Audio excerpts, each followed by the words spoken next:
video kali ini saya akan menjelaskan mengenai perkembangan sejarah filsafat, dimulai dari sejarah filsafat Covering Law Model atau CLM, terus ada hermeneutika, lalu ada historisme, terus ada narativisme, dan juga yang terakhir ada postmodernisme. Nah, di video kali ini kita akan membahas mengenai filsafat sejarah dari 5 filsafat sejarah tersebut. Nah, sebelum kita masuk lebih lanjut, kita harus mengenal dulu nih apa yang dimaksud dengan filsafat sejarah. Jadi, filsafat sejarah merupakan suatu ilmu yang membantu kita untuk memahami suatu sejarah. Selain itu juga filsafat sejarah ini untuk memahami apa makna dari peristiwa tersebut, memahami bagaimana peristiwa tersebut bisa terjadi, dan juga untuk mempelajari suatu peristiwa sejarah. Dengan filsafat sejarah juga membantu sejarawan untuk mengkaji sumber sejarah yang lebih objektif dan juga dimengerti oleh para pembacanya. Nah, di yang pertama ini kita akan membahas mengenai Covering Law Model, yang dimana Covering Law Model ini merupakan filsafat sejarah yang digunakan sebagai penjelasan untuk memahami suatu peristiwa sejarah, tapi dilihat dari hukum umum atau universal. Sama saja dengan melihat dengan menggunakan hukum alam. Jadi maksud dari Covering Law Model sendiri merupakan hubungan sebab akibat dalam sejarah. Jika gejalanya B, maka akan terjadi kejadian A. Tidak keluar dari masalah tersebut. Selanjutnya adalah kelebihan dan kekurangan dari Covering Law Model. Kelebihannya adalah penggunaan objektivitas yang menuntut penulisan sejarah berbasis data itu sangatlah tinggi. Selain itu juga penggunaan CLM memungkinkan sejarawan untuk membuat generalisasi atau prediksi pola peristiwa di masa depan berdasarkan peristiwa di masa lalu. Juga CLM ini menghindari interpretasi sejarah yang terlalu subjektif. Adapun kekurangan dari CLM adalah menyederhanakan kompleksitas peristiwa sejarah. Karena pada kenyataannya sejarah itu beda, seperti tempatnya yang berbeda, waktu, peristiwa yang berbeda, hingga faktor yang berbeda, dan akibat juga berbeda, walaupun penyebabnya itu sama. Nah, salah satunya dari contoh Covering Law Model itu ada jika masyarakat mengalami tekanan ekonomi, ketidakmampuan terhadap pemerintahan, krisis legitimasi kekuasaan, maka peluang terjadinya pemberontakan itu akan meningkat. Kayak contohnya itu ada pada konflik Myanmar dengan kejadian pada Trisakti 1998, yang dimana kalau konflik Myanmar itu merupakan perang saudara antar koalisi warga sipil dengan junta militer yang bertujuan untuk menggulingkan rezim militer. Nah, kalau kejadian Trisakti 1998 merupakan peristiwa demonstrasi tak bersenjata para demonstrannya dengan aparat keamanan yang memicu reformasi rezim Orde Baru. Nah, ini kejadian polanya tuh kalau dari Covering Law Model itu hampir sama, tetapi kalau kita lihat dari faktor penyebabnya, akibatnya, dan juga tempat waktu peristiwa itu berbeda. Nah, yang kedua itu ada sejarah filsafat hermeneutika, yang dimana hermeneutika ini berasal dari bahasa Yunani. Tentunya teman-teman udah tahu dong dengan dewa Hermes, contohnya kayak yang ada di God of War. Nah, di sini karena dewa Hermes ini memiliki tugas untuk menyampaikan pesan dari para dewa-dewa yang ada di langit ke umat manusia, maka hermeneutika sendiri juga artinya itu untuk sebagai menafsirkan gitu suatu pesan-pesan kepada khalayak ramai. Hermeneutika berasal dari bahasa Yunani yaitu hermeneuin yang artinya menafsirkan. Selain itu dalam tulisan Aristoteles yaitu Organon, ia menggunakan kata perihermenias yang berarti on interpretation atau dalam penafsiran. Nah, hermeneutika sendiri ini merupakan studi untuk memahami atau menafsirkan suatu sumber sejarah. Selain itu juga penggunaan hermeneutika ini digunakan untuk memaknai suatu peristiwa sejarah ataupun sumber sejarah. Oleh karena itu, di dalam filsafat ini, ketika kita merekonstruksi suatu peristiwa sejarah, sejarawan itu perlu berusaha memahami cara berpikir, perasaan, dan tindakan para pelaku sejarah seolah-olah berada dalam situasi yang sama. Pada awalnya, hermeneutika ini digunakan untuk menafsirkan suatu teks-teks keagamaan pada masa abad pertengahan, lalu berevolusi menjadi suatu disiplin ilmu pemahaman yang utuh untuk lebih sistematis dan juga koheren dalam menafsirkan suatu teks dan yang lainnya. Lalu di sini ada contoh hermeneutika yang dimana sejarawan itu tidak hanya mengetahui tentang data atau jumlah korban, tetapi juga memahami apa makna dari peristiwa tersebut bagi para pelakunya, bagaimana cara mereka berpikir ketika peristiwa itu terjadi. Dengan demikian, sejarah itu tidak hanya menjadi kumpulan fakta, tetapi juga pemahaman terhadap makna di balik tindakan manusia. Lalu di sini selanjutnya ada perbandingan antara CLM dengan hermeneutika, yang dimana CLM adalah metode lintas disiplin untuk menemukan pola universal, sedangkan hermeneutika adalah seni dan filsafat untuk mencari makna dalam suatu peristiwa sejarah atau sumber sejarah. Nah, istilah hermeneutika sendiri yang dikaitkan dengan dewa Hermes sebagai dewa untuk menyampaikan pesan.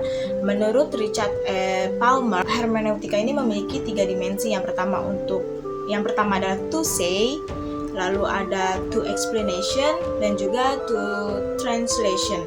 To say di sini yaitu untuk mengungkapkan suatu pesan yang merupakan realitas. To explain juga merupakan pemahaman sehingga interpretasi tersebut dapat dimengerti secara jelas dan dipahami. Lalu to translate adalah untuk menerjemahkan suatu sumber sejarah dari bahasa aslinya ke bahasa yang kita miliki. Selanjutnya adalah kritik terhadap hermeneutika, yang dimana Habermas menekankan perlunya hermeneutika kritis, karena menurutnya sejarah itu tidak hanya perlu dipahami saja, tetapi juga perlu dikritisi.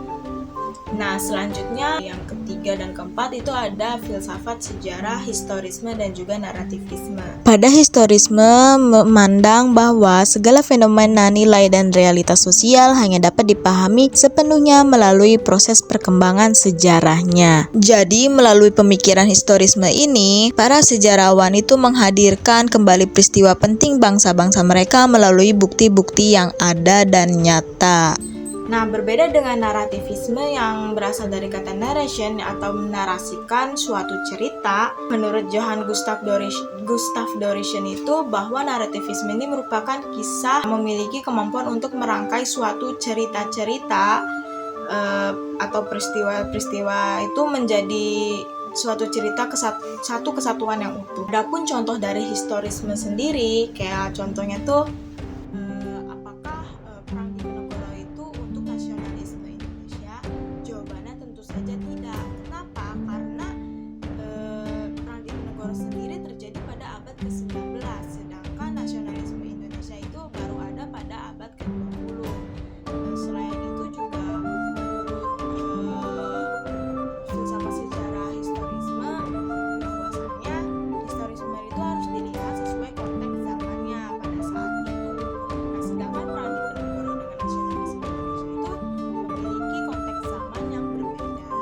Lalu contoh pada narativisme itu ada karya-karya sejarawan naratif seperti Peter Carey, yang dimana ia menceritakan tentang Perang Jawa dan sosok Pangeran Diponegoro layaknya sebuah drama yang hidup dan mudah dipahami. Narativisme ini memandang bahwa masa lalu itu direkonstruksi dan disampaikan oleh sejarawan melalui kisah atau cerita dengan fakta-fakta yang dirangkai menjadi alur, sehingga memiliki makna dalam cerita tersebut. Kelebihan dari filsafat sejarah historisme ini sering digabung dengan pendekatan lain untuk menjelaskan dan memahami secara menyeluruh masa lalu. Walaupun begitu, historisme juga memiliki kekurangan, yaitu rentan terhadap relativisme karena semua kebenaran bersifat relatif terhadap zamannya. Selain itu juga, fokus yang berlebihan pada konteks bisa membuat penulisan sejarah menjadi subjektif, tidak lagi objektif, karena dipengaruhi oleh sudut pandang penulisnya. Selanjutnya ada kelebihan pada narativisme, yang dimana pendekatan ini menyajikan pemahaman yang lebih komprehensif, menjembatani celah antara fakta kaku dan pembaca, serta membuat narasi masa lalu lebih hidup dan mudah direnungkan. Walaupun begitu, tetap ada kekurangannya. Salah satunya itu subjektivitas yang berlebihan. Perbandingannya di sini ada pada historisme yang meyakini sejarah itu dibuktikan secara objektif berdasarkan bukti-bukti empiris, sedangkan narativisme ini memandang bahwa penulisan sejarah itu berdasarkan subjektivitas penulisnya.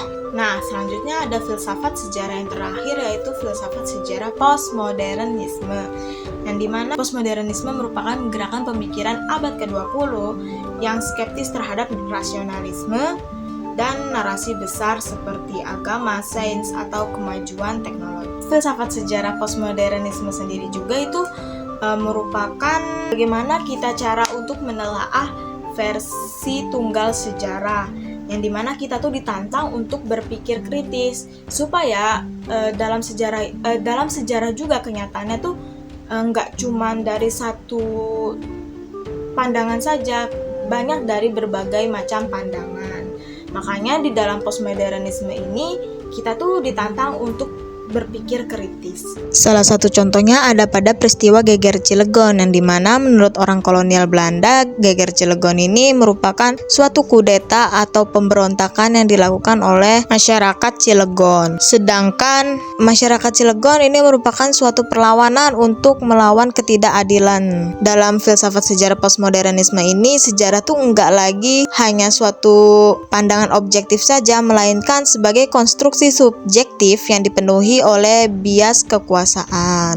Nah, kelebihannya itu di mana postmodernisme ini mengangkat cerita-cerita rakyat kecil. Selain itu juga di dalam filsafat ini juga menantang kita untuk selalu berpikir kritis, karena sejarah itu memiliki berbagai macam versi supaya manusia juga bisa berpikir kritis. Walaupun begitu, dalam filsafat postmodernisme juga terdapat kekurangan, yaitu mencakup relativisme ekstrim yang menyangkal kebenaran mutlak, lumpuhnya tindakan etis karena menganggap semua nilai itu setara. Dikarenakan fokus yang berlebihan dan penggunaan bahasa teks itu terkadang menjadi peristiwa sejarah ini yang dibuat pada postmodernisme ini merupakan rekaan. Dalam perbandingannya, postmodernisme memandang sejarah sebagai teks yang sangat relatif, menolak metanarasi dan berfokus pada relasi kuasa. Sebaliknya, hermeneutika malah meyakini objektivitas interpretasi melalui dialog masa lalu dengan masa kini. Nah, dari penjelasan yang sudah saya jelaskan, bahwasannya filsafat sejarah ini menunjukkan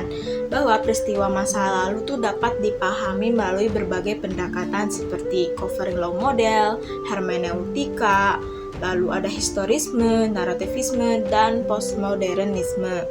Masing-masing itu memiliki kelebihan dan keterbatasannya dalam menjelaskan sejarah. Karena itu, pemahaman sejarah yang baik memerlukan analisis fakta, penafsiran makna, pemahaman konteks, serta sikap kritis terhadap berbagai sudut pandang agar diperoleh gambaran masa lalu yang lebih utuh dan mendalam.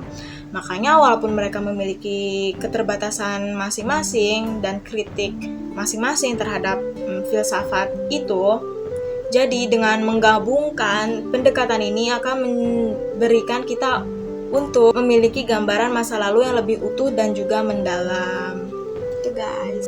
Cukup sekian penjelasan dari saya dan terima kasih. Bye-bye.